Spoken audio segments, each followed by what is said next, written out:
Muy buenos días. Soy Manuel Cancelado, profesor de la Facultad de Ciencias Sociales, y pues no puedo estar menos que feliz de que precisamente haya coincidido hoy que tengo que presentar a nuestros panelistas del Eje 4 con semejante noticia que vive Colombia en la mañana de hoy. A nuestros visitantes del extranjero, decirles también que es una feliz coincidencia que ustedes estén aquí con nosotros, con los colombianos, viviendo este momento sin duda histórico, de los momentos cruciales de la historia del país, lo que ustedes pudieron presenciar en la tarde de ayer, y yo creo que perciben en la mirada optimista con la que nos levantamos esta mañana. Los colombianos que ustedes conocieron hasta el día de ayer al mediodía, teníamos en los ojos algunas nubes de pesimismo. Los colombianos que ustedes saludan en la mañana de hoy, tenemos una chispa de luz distinta.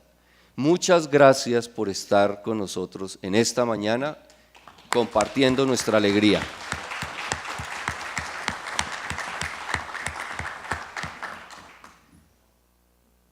El foro del día de hoy tiene que ver precisamente con uno de los motivos que sembraron de horror y de guerra este país durante mucho tiempo. Tiene que ver con la tierra y el territorio, el poder político, la guerra, los conflictos y la construcción de paz. Es un eje que atraviesa toda la espina de lo que ha sido el conflicto colombiano, y no solamente colombiano, diría que en nuestra América ese ha sido también un factor muy importante. La tierra como poder político, ya nos lo contaron en la apertura de este gran evento, no solamente acceder al poder político a través de la tierra, sino luego imponer sus perspectivas de poder por haber capturado o por tener tierra y territorio. Y para esto, para hablar sobre estos temas, pues gente bien importante.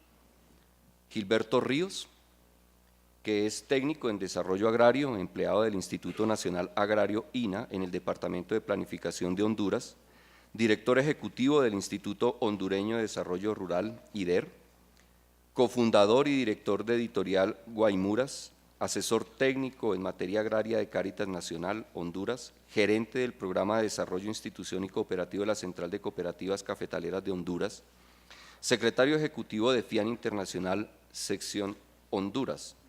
Es coautor de 84 meses de reforma agraria del Gobierno de las Fuerzas Armadas de Honduras y autor de Capitalismo, Tierra y Poder en Honduras, de Claxo. Un aplauso para Gilberto.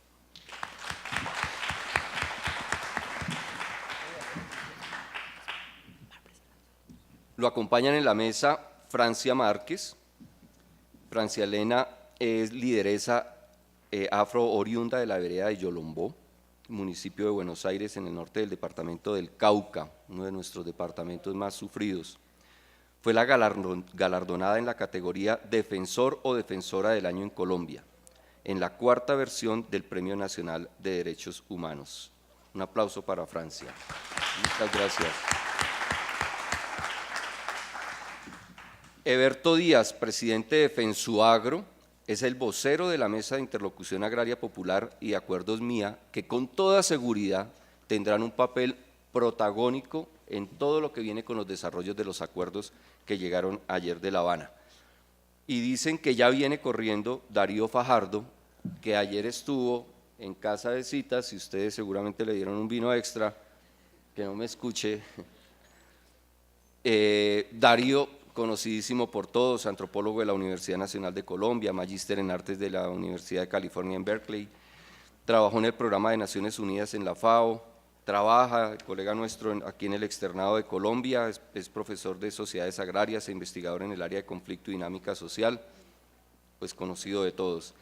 Y para moderar este panel de lujo, pues Sofía, pero presentarte por enésima vez creo que ya no va, ¿cierto? Entonces Sofía de FIAN Internacional será la moderadora. Decirles además que hacia las 10:20 de la mañana, tengan en cuenta por favor esa hora, 10:20 de la mañana, aquí afuera tendremos a nuestras monitoras con unas paleticas indicadoras donde van a ser los salones en donde se llevarán a cabo las mesas. Es posible que algunos no conozcan aún toda la universidad, entonces va a haber gente aquí ayudándonos a ir hacia los salones donde se desarrollarán las mesas.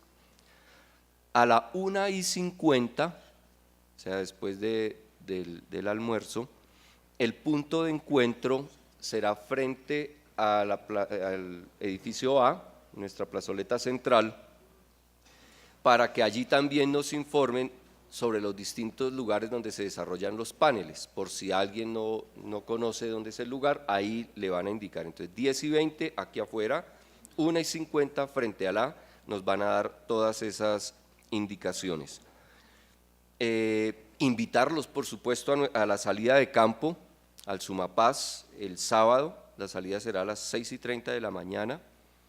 El lugar de encuentro es en la calle 19 con Tercera, pero hay que hacer la inscripción previa, por favor, para cuestiones logísticas. Bueno, después de los avisos parroquiales, lo que queda es ir a lo de fondo.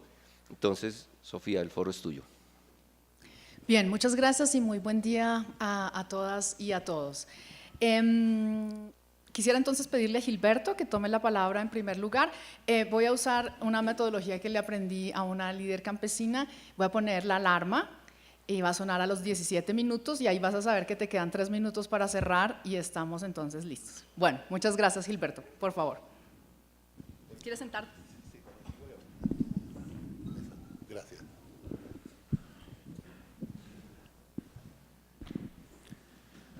Bien.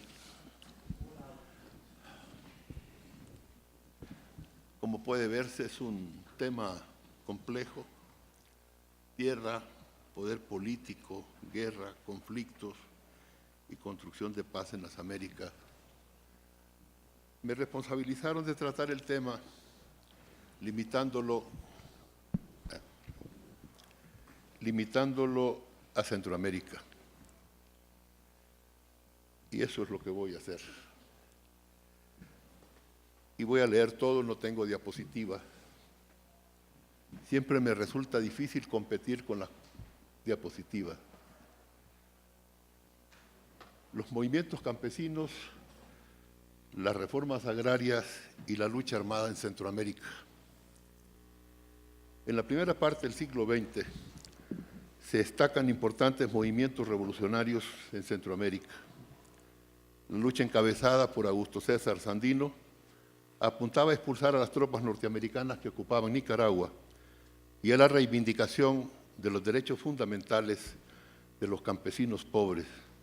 La conducida por Farabundo Martí en 1932 a la toma del poder en El Salvador, igual que la triunfante Revolución de Octubre de 1944 en Guatemala, que modificó la legislación laboral a favor de los trabajadores e inició la aplicación de una reforma agraria. Esa tentativa de modificar las relaciones de tenencia no culminó en Guatemala debido a la reacción violenta de la United Fruit Company, otras transnacionales y demás terratenientes. Jacobo Arbenz, su presidente, fue derrocado con la participación directa de la administración estadounidense, que para justificar su intervención acusaba a este gobierno de comunista cuando su propósito no iba más allá de rescatar en lo que se podía la soberanía nacional y apurar el desarrollo capitalista con justicia social. En la década de los 60, 70, surgieron movimientos armados en Centroamérica. La insurgencia buscó consolidar sus bases en la zona rural por razones políticas y estrategia propia de los movimientos guerrilleros y comprensible para países donde la grave problemática agraria no puede ser obviada del diseño de la propuesta política de cualquier organización. En Guatemala, los movimientos armados se mantuvieron asentados principalmente en la zona rural durante 36 años, 1960-1996, enfrentando al ejército y a grupos paramilitares, hecho que encuentra explicación en el apoyo alcanzado por la insurgencia en las comunidades y la incorporación a la lucha armada de indígenas, campesinos y obreros agrícolas, a un alto costo, por cierto, en vidas que se estima entre 100.000 y 200.000 guatemaltecos muertos. En condiciones tan adversas, en Guatemala el movimiento popular logró expresarse de diferentes maneras en el campo y la ciudad. En 1978 se funda el CUC, Comité de Unidad Campesina, que se convierte en la primera organización con carácter nacional después de 1954, que es precisamente el año del golpe de Estado a Arben. Sin embargo, pese a todos los sacrificios que se vieron sometidos, no lograron que se aplicara una reforma agraria. En Honduras se promulgaron y aplicaron decretos para la distribución de tierras en el siglo XX bajo la modalidad de lotes de familia en áreas de colonización, y tal modelo se mantuvo con la Ley de Reforma Agraria de 1962, que tenía propósitos claramente contrainsurgentes. La primera organización campesina en Honduras, nacida en 1960 y constituida por exobreros agrícolas que sufrieron un proceso de recampesinización cuando fueron despedidos por las transnacionales bananeras, no tuvo la fuerza para presionar sobre los terratenientes cuando se promulgó esa Ley de Reforma Agraria de 1962. Ley sin movimiento campesino no se aplica. Como si tal situación de debilidad no fuera suficiente para dejar las cosas como estaban, en 1963 las Fuerzas Armadas dieron un golpe militar con bandera anticomunista que arremetió fuertemente contra las organizaciones populares y casi lograron el desaparecimiento de la incipiente organización campesina. A finales de esa década, la organización de los sin tierra y minifundistas logra fortalecerse y promover tomas de tierra en casi todo el país, y tal movilización se convierte en la justificación de un nuevo golpe de Estado, ahora con bandera reformista, que proclama la reforma agraria como el quehacer fundamental de las Fuerzas Armadas. La reforma agraria ahora entonces es comprendida como tarea obligada para la ejecución de un plan nacional de desarrollo para la modernización capitalista. Nicaragua promulgó la Ley de Reforma Agraria en los años 60, bajo la presión de los acuerdos de Punta del Este, pero la represión de la dictadura al movimiento popular impidió cualquier organización sindical en el campo, y el impacto de esta ley fue prácticamente nulo si nos limitamos al concepto de reforma agraria como proceso redistributivo y no tomamos en cuenta el proyecto de colonización. Precisamente en esa década, Somoza promovió la colonización en Nueva Guinea. En 1965, un grupo de campesinos originarios de los departamentos de Carazo y Madrid llegaron a esa región como colonizadores espontáneos e inducidos, y en 1971 se sumaron damnificados de la erupción del volcán Cerro Negro y del terremoto de Managua de 1972. El Instituto Agrario Nicaragüense aprovechó la coyuntura para emprender el proyecto de colonización Rigoberto Cabezas con el apoyo financiero del BID y la asesoría del gobierno de Israel. Este proyecto es ajeno a la organización de los sin tierra y minifundistas. La dictadura no permitió que algo parecido a esta expresión popular se creara en Nicaragua.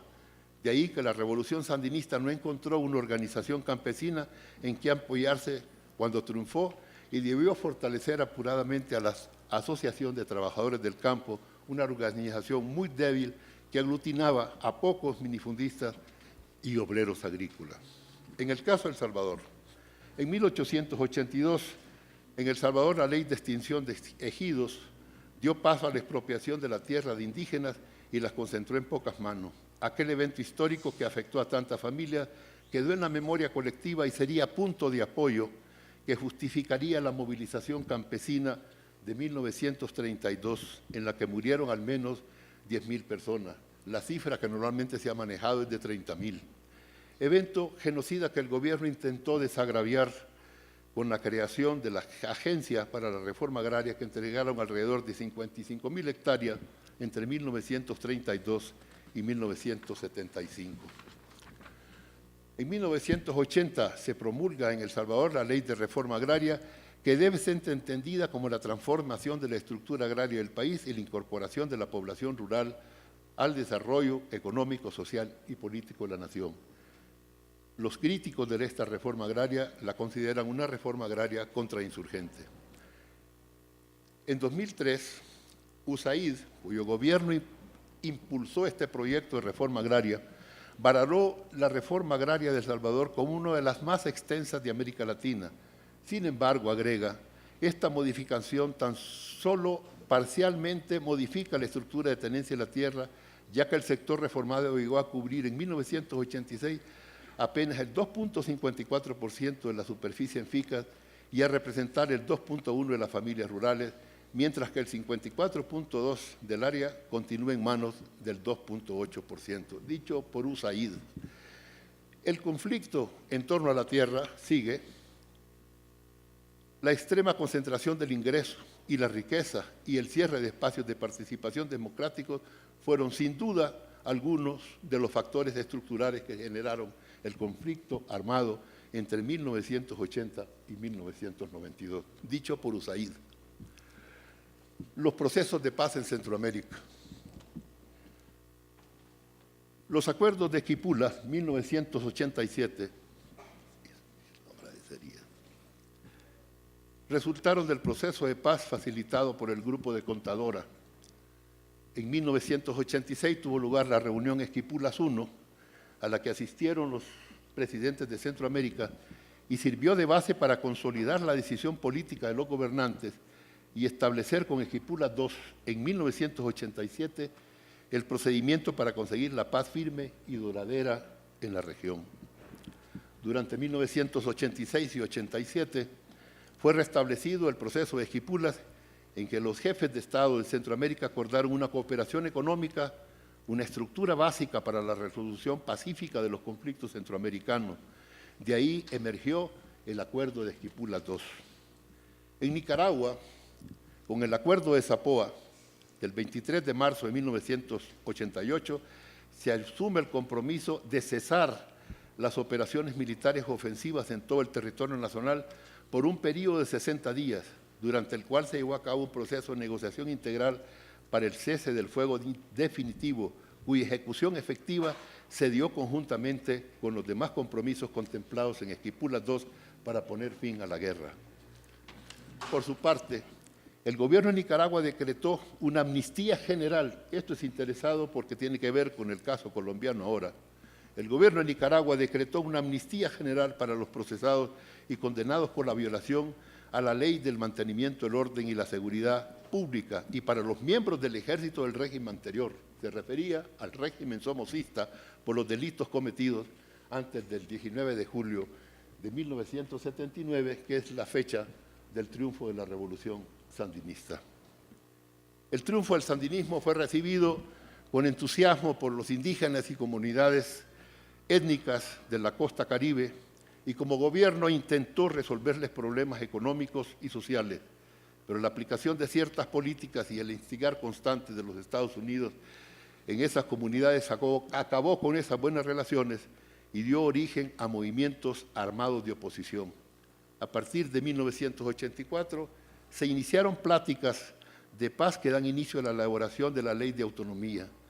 En la Constitución de la República, aprobada en 1987, se incorpora como principio de la nación el pluralismo étnico y, en consecuencia, el régimen de autonomía para la costa del Caribe. Los acuerdos de paz de El Salvador, 1992, firmados entre el gobierno y el FMLN, son amplios en cuanto al futuro del ejército, la policía y las libertades políticas. Sobre la cuestión agraria, se dice que se transferirán tierras rústicas, nacionales y ejidales que no sean reservas forestales y de que las que se obtengan del sector privado que resulten de la aplicación de causales de afectación y las que se compren a través de los bancos de tierra, mismas que serán pagadas para los beneficiarios a precios de mercado. Esta ya empieza a ser la primera mala palabra en el caso de las reformas agrarias de Centroamérica. Ya se habla entonces de tierras concedidas a precios de mercado. Los acuerdos de paz de Guatemala, firmados entre el gobierno y la URNG, son similares a los que se contrajeron en El Salvador, y el peso está siempre en lo que tiene que ver en el manejo del ejército, la policía y las libertades políticas. Sin embargo, no dejan por fuera el tema del desarrollo rural. Y dice que cuando se trata de la situación agraria y desarrollo rural, el acuerdo asegura que debe impulsarse un profundo proceso de modernización agraria que abarque no solo los aspectos productivos y de cultivos, sino también los relacionados con la protección del medio ambiente, la seguridad en la propiedad, los usos adecuados de la tierra y el trabajo, la protección laboral, así como la distribución más equitativa de los recursos y beneficios del desarrollo.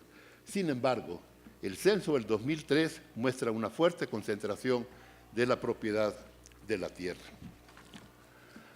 La inversión nacional y extranjera viene comprando gran cantidad de tierras para la producción de agrocombustibles, no solo acaparando tierras que podrían ser útiles para la producción alimentaria, sino, como sucede desde hace años, desplazando pequeños productores de granos básicos. La falta de acceso a tierra y la escasez de otras oportunidades económicas y de empleo en el área rural ha obligado a importantes grupos de la población rural a considerar la emigración como la única alternativa para superar la pobreza y la exclusión. De la guía me aparté un poco y puse un subtítulo que llamé Políticas públicas e inversiones que complican la cuestión agraria en Centroamérica.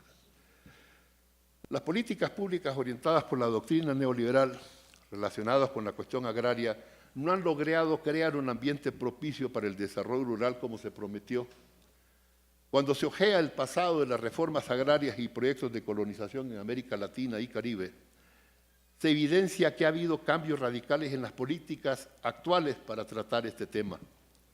En aquel entonces se apostó a maximizar el uso de los recursos humanos y naturales, mediante los cuales los minifundistas y sin tierra se convertían en protagonistas fundamentales del desarrollo, y esta propuesta tuvo el visto bueno del mundo industrializado y por consiguiente los organismos de financiamiento internacional. A partir de 1990, esa política es sustituida por otra de corte neoliberal, y lo que se hace en materia agraria promueve más bien la concentración de las tierras de mejor calidad en el gran capital. En este contexto, el cumplimiento de los acuerdos para romper la estructura de tenencia de la tierra y consolidar los asentamientos del sector reformado ya no es posible bajo las estrategias propias del estado de bienestar. Ahora esa responsabilidad es del mercado y para ello hubo justificaciones. Herrera, Ridley y Toselli, citados por Roger Norton es un técnico que le da por hacer leyes contra reforma agraria, hizo la de Honduras, hizo la de Mozambique, aseguran que los programas de reforma agraria concebidos entre 1960 y 1980 deben ser evaluados como fracasos, aun si su desempeño económico se considera como costos para el bienestar social de las poblaciones rurales. Los costos económicos de la distribución de la tierra y la regulación de las mismas fueron demasiado altos y no se proporcionó seguridad de tenencia debido a la falta o inadecuación de los programas de catastro y registros de propiedad. Bajo el nuevo concepto, entonces, se impulsaron los fondos de tierra sobre los cuales no podemos profundizar. Pero estas medidas, a todas luces desestimulantes para los pequeños productores, no fueron suficientes para apurar la concentración de activos de la nueva reforma liberal. Había que parcelar las empresas societarias campesinas, titular las tierras y eliminar la prohibición de la venta de este y otros activos, dejando apenas un espacio para la sobrevivencia de los sin tierra, vender su fuerza de trabajo y si persistían en continuar como productores por cuenta propia, les quedaba la opción de alquilar tierras o participar en contratos de aparcería, modalidades otrora condenadas por las leyes de reforma agraria. Como los creadores del modelo sabían que esas políticas empeorarían las condiciones de vida de grandes sectores de la población, crearon los fondos de compensación social y otros de carácter asistencialistas para evitar el descontento social y evitar la organización reivindicativa no deseada, con la fe de que el crecimiento económico sería acelerado y provocaría el rebalse que compensaría con creces a los pobres. Si a los compromisos de los OFI se suman los que se han adquirido, por ejemplo, con los tratados de libre comercio, las negociaciones de la insurgencia y de las organizaciones sociales encontrarán obstáculos insuperables, habida cuenta que estos compromisos están sobre las mismas constituciones nacionales. De ahí que cuando un partido político originado en la insurgencia gana las elecciones, recibe un Estado tan comprometido que no tiene margen siquiera para pensar en poner ciertas transformaciones por las cuales luchó por años. Otro hecho a considerarse es que en la década de 1960-70 ha habido cambios importantes en el inventario de cultivos y en el peso que tienen en el PIB agropecuario. El cultivo de los granos básicos ha cedido aún más espacio a los cultivos para la exportación.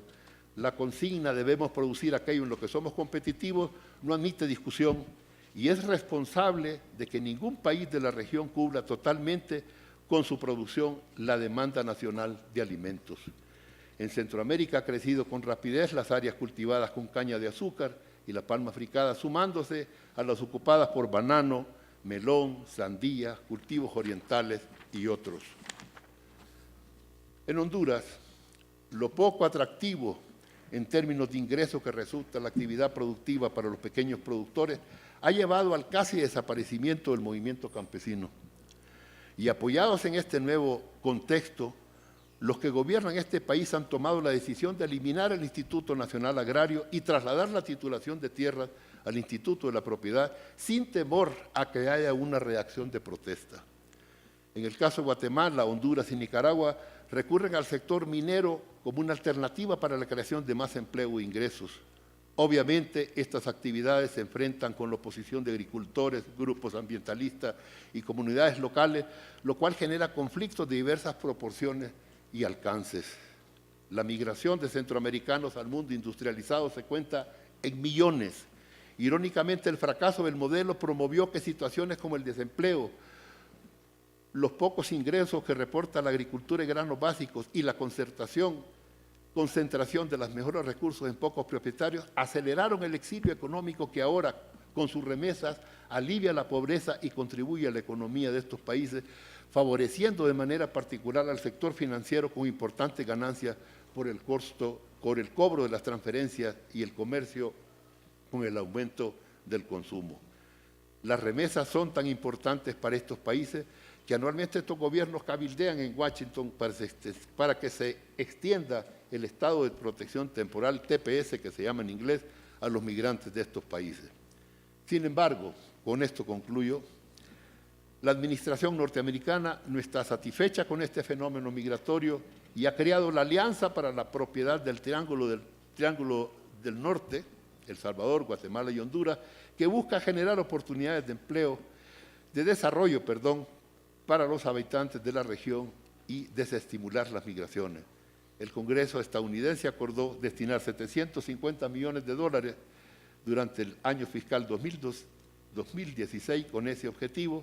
Por cierto, un monto muy por debajo del que los migrantes transfieren a sus familiares. Gracias.